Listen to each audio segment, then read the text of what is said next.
mu gihe yari mu kuva kuri iyi si ngo asubire kwa se wiwe, Yezu yabariye abigishwa biwe ati: ndacari n'ibindi vyinshi nababwiye, ariko ubu ntimwoshobora kuvyakira.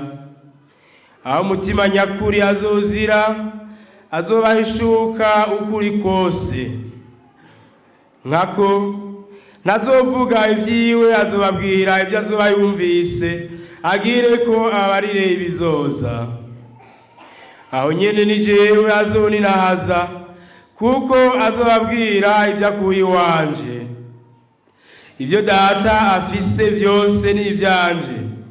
Nico gituma nababwiye nti ivyo azoba akuye iwanje nivyo azobamenyesha.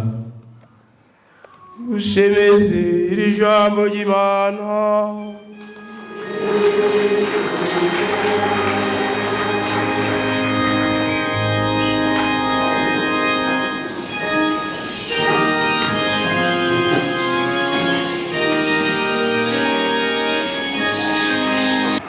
Ukurikira w'umunsi mukuru wa Pentekoti, mu ndinganizo ya Ekleziya hategekanijwe yuko ariho duhimbaza umunsi mukuru cane w'ubutatu bweranda. Uyu munsi ni umunsi mukuru w'ubutatu bweranda, niwo twaje gusaba umuhezagiro,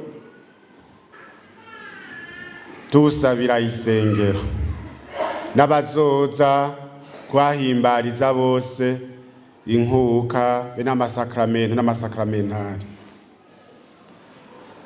Mu gisomwa cy'inkuru nziza duhejeje kumva, Yezu ariko arasezera abigishwa biwe, yarahaye umuhango abigishwa, umuhango w'uko mutima mweranda azoza gushishikara igikorwa yatanguye, mbere akabaha n'ingabirano yo gutahura n'ibyo batari bwashikeko. Ikiringo c'uko batahura neza n'uwo mutima mweranda azokibashikanako, mbere akanabahishurira ivyo Yezu atari bwababwire, kuko batari bwagere ku rugero rwo kubitahura. Kukaba nkako Imana mu kuturera, mu kutwigisha twihishura, ikoresha ingendo nk'irya y'umuvyeyi. Umuvyeyi arera umwana wiwe. Murabizi namwe umuvyeyi ariko ararera umwana wiwe, aza aramubwira ibintu be n'impanuro zigeze ku rugero rw'aho nawe ageze. Vyamubwira akiri umucuko, vyamubwira ageze mu bigero. Amubara ivyo abona yuko ageze ku rugero rwo gutegera. Naho rero Yezu avuze ati: ndacari n'ibindi vyinshi nobabwiye, ariko ubu ntimwoshobora kuvyakira.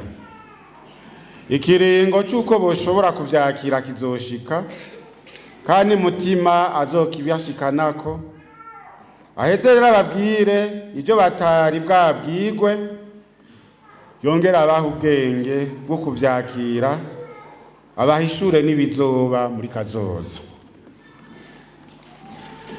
Ariko uwo mutima ntazovuga ivyiwe, azabwira ivyo azoba yumvise, ivyo akuye kwa Yezu.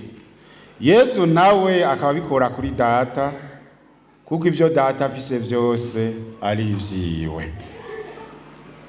None rero murumva yuko hari ubumwe budasanzwe, hari ubumwe budasanzwe hagati ya Data na Mwana na mutima mweranda.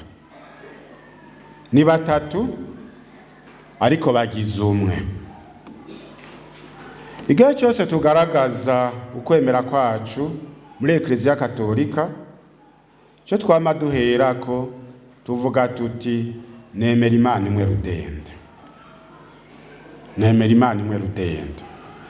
ego cyane imana ni imwe nsa, ni imwe nsa, mugabo ikaba umuryango wa batatu ari bo Data, Mwana na Mutima Mweranda. Umwe wese muri aba persona batatu ni imana nzima yuzuye kandi yikwiye. Data ni imana nzima yuzuye, cyo kimwe na Mwana, cyo kimwe na Mutima Mweranda. Mugabo rero si imana zitatu, si imana zitatu, ni batatu bagize imana imwe. Kandi si ukuvuga ko Mwana na Mutima baza kuzuza ivyo Data abuze kugira ngo abe imana yuzuye kandi yikwiye. Yaba Data, yaba Mwana, yaba Mutima Mweranda, umwe ni imana, ariko kandi bose bagira imana imwe rudende. Ko niko kwemera kwacu, kandi niko kutugira intungane, kuko twavyumvise mu ibaruwa Paulo yandikiye abaromani. Ico kinyezwa c'ubutatu bweranda cagiye mu kwemera kwa Ekleziya kubera ko cyahishuwe mu buryo butandukanye. Mu bihugu vyinshi vy'imico itandukanye bamye bemera ko Imana ari umuvyeyi. Nini wacu n'imbere yuko turonka abatwiha ijambo ry'Imana twaremera, basukuru bacu baremera ko Imana ari itanga inka, imirima n'ibibondo. Bavuze ko Imana ari umuvyeyi, babemeje ibintu bibiri bihambaye cane. Icya mbere babemeje ko yuzuye urukundo, babemeje ko ariyo soko ya vyose, akaba ariyo kandi gaba vyose ikanabiganza. Babemeje kandi bwa kabiri yuko yuzuye urukundo n'ikigongwe bitagira ingero. Urukundo rugi umuvyeyi mwiza afitiye abana biwe. Ariko abana b'abantu bobo, abantu bo basanzwe bari muri kamere yahindanye, ari naco gituma binashika rimwe rimwe akaba abavyeyi bihakana bo bavyaye, cyangwa bakabakunda urukundo rurimwo amahinyu. Imana yoyo suko ni umuvyeyi nyawe, umuvyeyi adahemuka, arangwa n'urukundo nyago rutirondera, rwuzuye ikigongo n'impuhwe, rwitanga rutizigaye. Ubuvyeyi bw'Imana rero urarengeye na kure ubwo abavyeyi basanzwe, abavyeyi b'abantu. Tuvuze ko Imana ari Data mushobora vyose, yari ijuru n'isi, iboneka n'ibitaboneka, tuba tuvuze ko ari umuremyi, ko ari we soko rya vyose, kandi ko ubuvyeyi n'ubushobozi bwiwe bwamyeho kandi buzokwamaho imyaka yose ku rugero rwuzuye. Uwo Data muremyi ari kumwe na Mwana kandi ntibigera bavana na rimwe. Nico gituma atanumwe amenya Mwana atari Data, kandi atawumenya Data atari Mwana, bene uwo Mwana azoba yamumenyesheje. Inyigisho dusanga muri Bibiliya irerekana uturero tumwe tumwe twaho Data yagiye aramenyesha Mwana, akamudondora.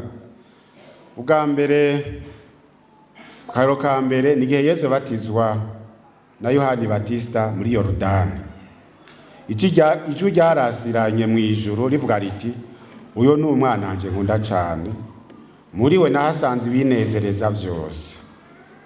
Mwoshobora kuvyisomera mu Injili ya Matayo ikabane ca 3 akarongo ka 17. Igihe Yesu yari yaduganye na Petero, Yakobo na Yohani ku mutumba muremure w'Itaboro, hanyuma akihindura, naho nyene ijwi rya Data ryarumvikanye riti, uyu ni umwana wanje nkunda cane mfise ku mutima, ni mu mutega amatwi. Mwovyisomera mu Injili ya Matayo ikabane ca 17 akarongo ka 5. Mwana nawe yanyaduhishurira Data, mbe naco gituma yigize umuntu akaza kurangurira ubutumwa hano ku isi mu bantu, ndetse yaje kugira ngo tubone muri we agashusho ka data ataboneka.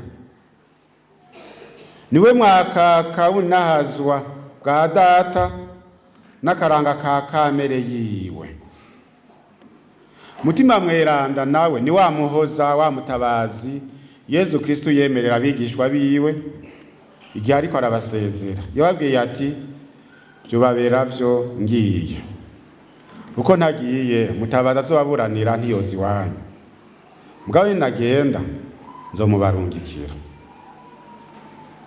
Aho umutima wako urazozira azobahishuka ukuri kose. Mu gikorwa c'irema mutima arafisemwo uruhara. Baratubwira mu gitabo c'amamuko gabane ca mbere akarongo ka kabiri, baratubwira ko mutima ariho yarari ngo areremba ku mazi.